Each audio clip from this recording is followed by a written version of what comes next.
اعوذ باللہ من الشیطان الرجیم، بسم اللہ الرحمن الرحیم۔ السلام علیکم ورحمۃ اللہ۔ میرا نام رضا بتول ہے اور آپ دیکھ رہے ہیں وائٹ نیوز۔ ناظرین، آخری الہامی کتاب قرآن پاک کی سورۃ یونس کی آیت نمبر 58 کا مفہوم ہے کہ اے مسلمانوں، اللہ تعالیٰ کی فضل اور رحمت پر خوشیاں مناؤ۔ نبی اکرم صلی اللہ علیہ وآلہ وسلم تمام جہانوں کے لیے رحمت بن کر آئے۔ نبی اکرم صلی اللہ علیہ وآلہ وسلم نے کبھی یہ نہیں فرمایا کہ وہ صرف مسلمانوں کے لیے نبی بن کر آئے۔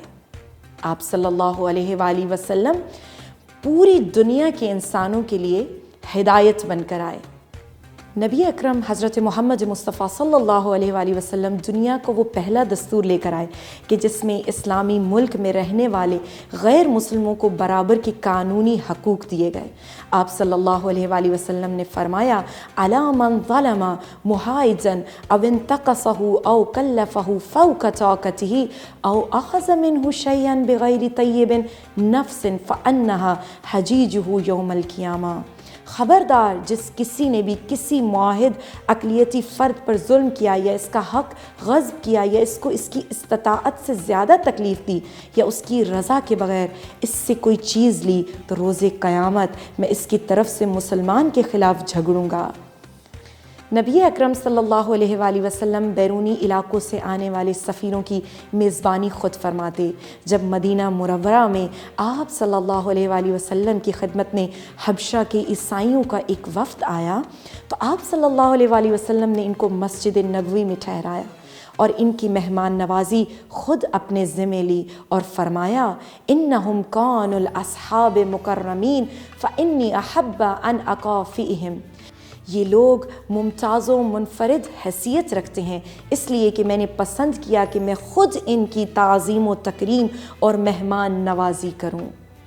نبی اکرم محمد مصطفیٰ صلی اللہ علیہ وآلہ وسلم کے عہد میں ایک دفعہ ایک مسلمان نے غیر مسلم کو قتل کر دیا۔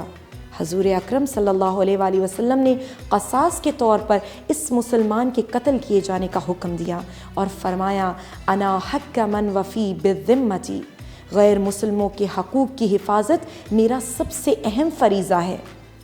جب کوئی غیر مسلم کسی اسلامی ملک کے آئین کو مان کر اس کا باقاعدہ شہری بن جاتا ہے تو ان پر وہی واجبات اور ذمہ داریاں عائد ہوں گی جو مسلمانوں پر عائد ہیں۔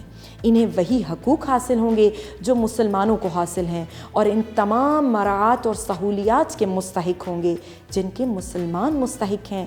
فَإِن قَبَلُوا الذِّمَّةِ فَعَلِّمْهُمْ اللَّهُ مَا لِلْمُسْلِمِينَ وَعَلَيْهِمْ مَا عَلَى الْمُسْلِمِينَ۔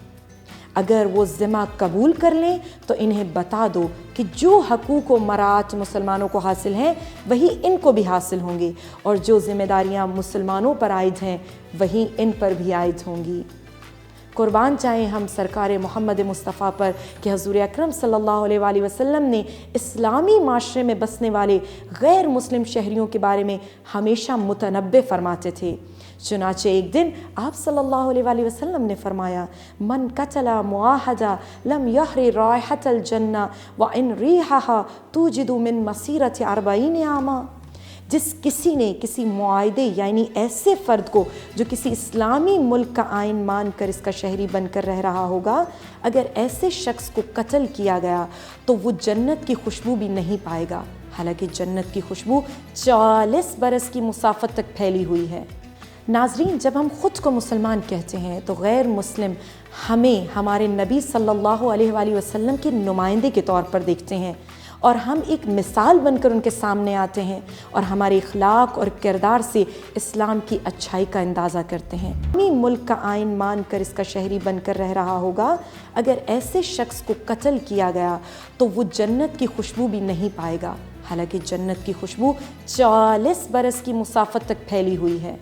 ناظرین، جب ہم خود کو مسلمان کہتے ہیں تو غیر مسلم ہمیں ہمارے نبی صلی اللہ علیہ وآلہ وسلم کے نمائندے کے طور پر دیکھتے ہیں اور ہم ایک مثال بن کر ان کے سامنے آتے ہیں اور ہمارے اخلاق اور کردار سے اسلام کی اچھائی کا اندازہ کرتے ہیں۔